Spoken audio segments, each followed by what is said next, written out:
saindo um pouco da participação da igreja, da fé na vida do indivíduo e caminhando agora para a macro questão, a questão das sociedades.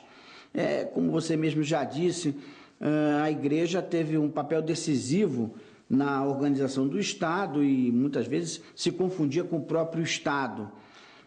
Qual seria o papel apropriado da fé da igreja na relação com o Estado e com o poder? Eu não creio que a fé busque uma relação com o poder. A fé é antipoder. É antipoder. Tudo o que se fez de tentativa de relacionar a comunidade da fé, a igreja, a comunidade da fé, aos poderes políticos constituídos, fez com que a igreja se transformasse apenas no que todas as agremiações, grupos ou indivíduos que supostamente conhecem alguma coisa de Deus ou falam em nome de Deus, se tornaram na história, ou seja, falsos profetas. Historicamente falando, isso é antropológico, não é um fenômeno apenas nosso. Mas você pode ir a qualquer tribo primitiva, você tem, em geral, a encarnação de um poder mais laico e você tem a presença religiosa. Se você tem, de um lado, o cacique, é o representante da política, para a gente não sair das nossas fronteiras. E você tem o pajé, que é o arcebispo local, que é o bispo, que é o pastor, que é o profeta. Como você tem esse mesmo modelo em praticamente no mundo inteiro. Você tem esse mesmo modelo no Velho Testamento.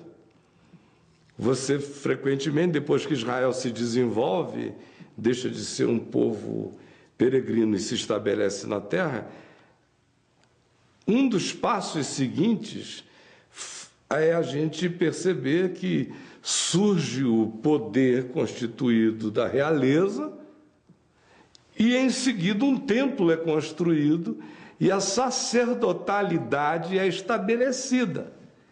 De modo que sacerdote e rei se precisam. O sacerdote precisa do rei porque o poder financeiro, político, econômico e o status quo é conferido pela realeza ou pela política, em qualquer que seja o sistema. Por outro lado, o representante político precisa da sacerdotalidade porque ele precisa da aprovação divina. Ele precisa que o povo veja que ele se submete à instância superior. Então ele paga tributo, faz favores, ele enriquece o sacerdote para ganhar um comparsa. Foi assim no Velho Testamento, foi assim o tempo todo. Só não foi assim com Jesus, não foi assim com os apóstolos. Todos eles foram mortos pela autoridade política. Nenhum deles comeu na mesa de nenhum rei.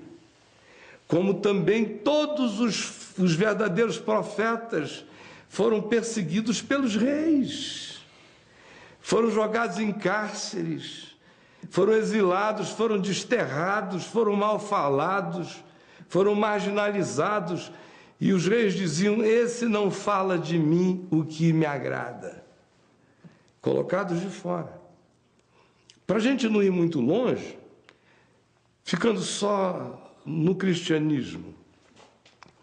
O cristianismo, meu Deus, surgiu há 1700 anos atrás, mais ou menos, por uma cooptação do Império Romano, do imperador Constantino, que cooptou um grupo de bispos e encheu-os de favores, de isenções, de regalias.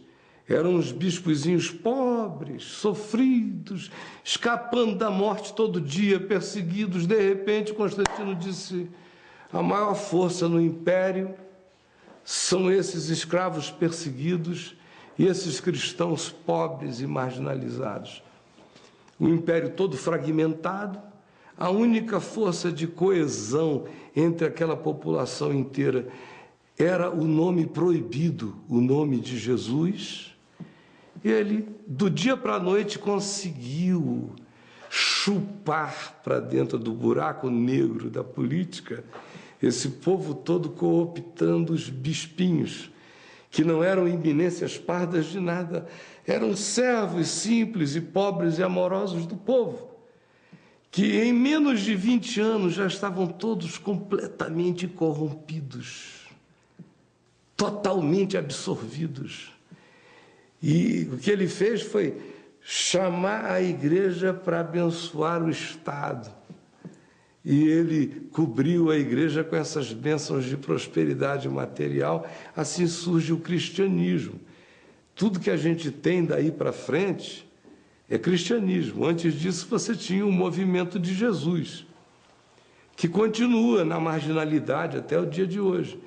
Mas o cristianismo é o que conta a história oficial dessa fé que foi cooptada para todas as necessidades políticas possíveis. No tempo do Império, ficou em grande realce o 13º apóstolo, que era o imperador Constantino. Aí, depois, quando começou a haver surgimento de reinos menores ou principados menores, foi o Cristo Rei, que foi o mandatário da inspiração política dessa relação entre igreja e Estado. Quando você chega nos inícios das manifestações democráticas, na Europa, por exemplo, da Revolução Francesa, que não carregava ainda a apropriação grega da democracia conforme as práticas que se estabeleceram depois no Ocidente, mas era um grito de libertação daquela opressão monárquica total. Então, ali começa a surgir o Cristo dos profetas, o Cristo da libertação, vem surgindo. Quando os Estados Unidos da América explodem, o grande vitorioso é o Deus de Abraão, o Deus do destino manifesto, o Deus do homem rico, o Deus da prosperidade, o Deus do capitalismo, o Deus do trabalhador que é abençoado agora por Deus, com muita prosperidade material, tanto quanto aqui na América Latina. Em várias fases diferentes, nós tivemos teologias diferentes adequadas ao processo político. Chegamos também até a teologia da libertação no tempo da ditadura militar, que era um libelo político em relação à ordem instituída de tirania e caudilismo e tudo que aqui houve, tanto quanto a teologia da prosperidade chega como uma luva num ocidente da terra todo motivado por ganhos financeiros e materiais, e especialmente num país como o nosso, que é um país interessante, que tem um governo socialista e que faz as práticas capitalistas mais selvagens possíveis. Aí, meu querido, é um governo que também bota a conta de tudo em terceiros. É um casamento perfeito com uma igreja que bota a culpa de tudo em terceiros também, especialmente no diabo.